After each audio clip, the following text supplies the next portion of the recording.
Assalamualaikum warahmatullahi wabarakatuh. Perkenalkan, nama saya Dinda Resatriana. Saya dari kelas FIE, kelas pemrograman lanjut. Assalamualaikum warahmatullahi wabarakatuh. Perkenalkan, nama saya Alia Sila Zafira dengan NIM 2551504071117076. Assalamualaikum warahmatullahi wabarakatuh. Perkenalkan, nama saya Pak Nindya Oktaviani dengan NIM 255150407111077. Oke, jadi ini merupakan kelas diagram yang sudah kita buat. Kalau dari atas, yang pertama ada kelas menu item, yang dimana kelas ini merupakan abstrak kelas yang menjadi dasar untuk semua menu yang ada pada sistem ini. Di kelas ini punya atribut seperti code, name, dan price, dan metode seperti get code, get name, get price, get text, dan metode seperti get text rate, dan max quantity yang bersifat abstrak, yang nantinya akan ditentukan di kelas turunannya, yaitu drink dan food. Nah, berikutnya dari kelas menu item ini memiliki kelas turunannya, yaitu drink dan food. Nah, di dua kelas ini memiliki metode yang sama, yaitu get text rate dan max quantity. Nah, kenapa dua kelas ini dibedakan? Karena dua kelas ini memiliki aturan pembayaran pajak dan maksimal pembelian yang berbeda. Nah, berikutnya ada kelas order item. Kelas order item ini itu mempresentasikan item yang dipesan.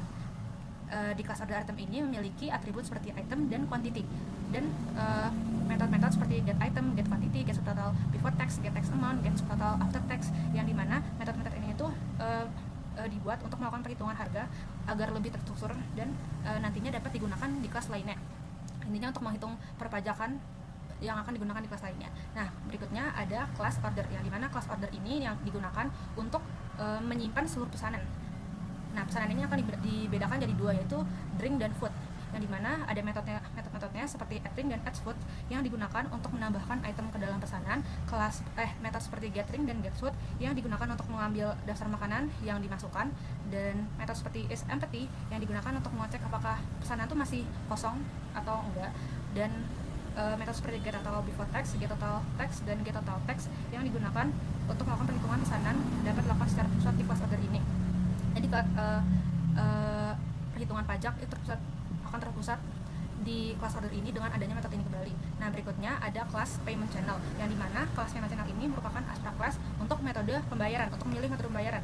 Nah, di kelas ini juga ada attributes balance yang digunakan untuk menunjukkan saldo dari pengguna, dan metode-metode seperti get balance, get name, get discount rate, get admin fee, pay amount, dan calculate final amount. Pokoknya di sini akan menunjukkan diskon dan biaya tambahan, akan menunjukkan juga apakah saldo mencukupi untuk melakukan pembayaran, dan juga yang paling penting ada calculate final amount, yang dimana ini adalah harga akhir setelah harga diskon dan harga admin fee ditambahkan.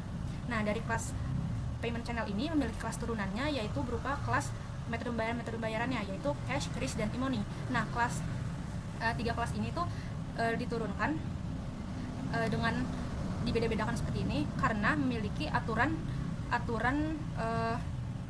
pembayaran yang berbeda-beda. Jadi kayak diskon dan biaya adminnya berbeda-beda sesuai dengan metode pembayaran yang dipilih oleh pembeli.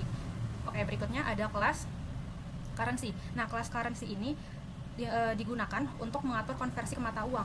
Nah, di kelas ini punya metode ada atribut code dan metode-metode seperti get code, get symbol, get rate total IDR, dan convert from IDR. Nah, intinya cara kerjanya itu dengan membagi jumlah rupiah dengan nilai tukar mata uang yang dipilih, yang dimiliki. Nah, dari kelas currency ini memiliki kelas turunannya, yaitu adalah pilihan mata uang yang bisa digunakan, yaitu ada ringgit, Jepang yen, rupiah, dolar, dan juga euro. Nah, jadi semua mata uang itu memiliki nilai tukar terhadap rupiahnya masing-masing, dan nantinya sistem akan menghitung total dalam rupiah lalu baru dikonversi. Nah, kelas yang terakhir yaitu adalah kelas resep yang digunakan untuk mencetak kwitansi, yang dimana ini tuh kelasnya berhubungan dengan order, payment channel, currency, dan juga currency. Nah, si kelas resep ini nantinya akan menampilkan daftar pesanan, total harga, pajak, diskon, dan total akhir dalam mata uang yang dipilih. Nah, berikutnya aku akan menampilkan Jadi struktur utama dari program ini terdiri dari 4 komponen besar, yaitu menu item, order, payment channel, dan currency. Kita juga menggunakan abstract class hampir di semua komponen utama, tujuannya untuk fleksibilitas dan agar seluruhnya terstandarisasi. Pertama, kita lihat kelas menu item. Ini adalah abstrak kelas yang menyimpan atribut dasar seperti kode, nama, dan harga. Di sini kami juga menerapkan polimorfisme. Untuk metode get text rate dan max quantity, keduanya itu bersifat abstrak karena setiap jenis item itu punya aturan yang berbeda. Untuk drink, pajaknya berjenjang dari 0 sampai 11%, tergantung dengan harga item, dan maksimal pembeliannya yaitu 3 unit. Untuk food atau makanan sendiri, pajaknya hanya 2 kategori, 8% atau 11%, dengan maksimal pembelian yaitu 2 unit. Selanjutnya adalah pengelolaan pesanan. Kami memisahkan antara order item dan order.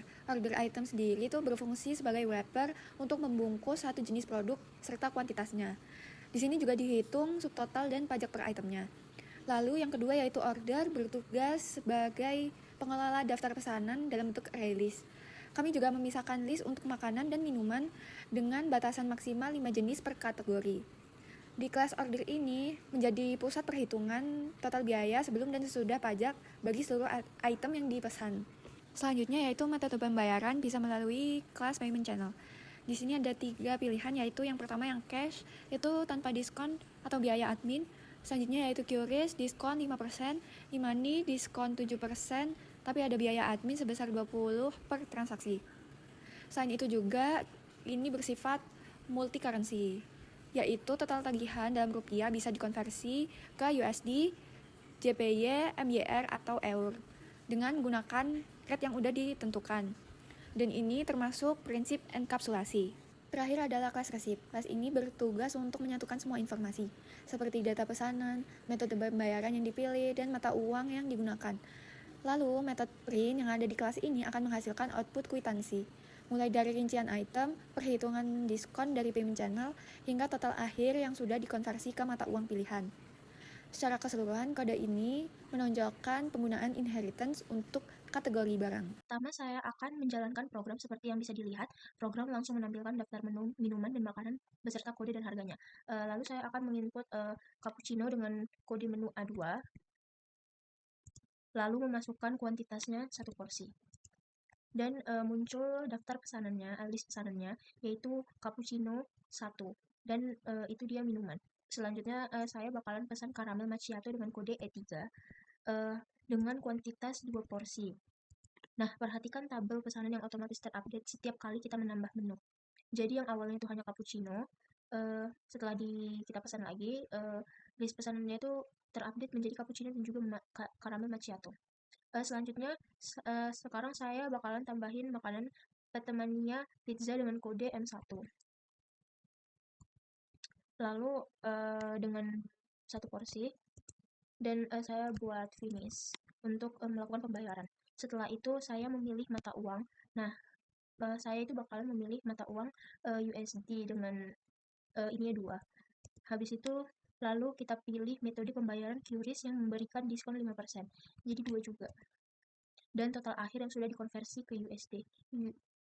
Setelah itu kan tadi kita membuat order yang normal. Selanjutnya saya akan menunjukkan fitur error handling. Saya mencoba memasukkan fitur error handling dengan kode yang tidak valid seperti ZZ. Ini kode program jadi jadi error. Dan program menampilkan pesan error dan meminta input ulang tanpa program berhenti. Selanjutnya saya akan menginput A2, dan juga nggak bisa, jadi saya bakalan buat yang baru aja.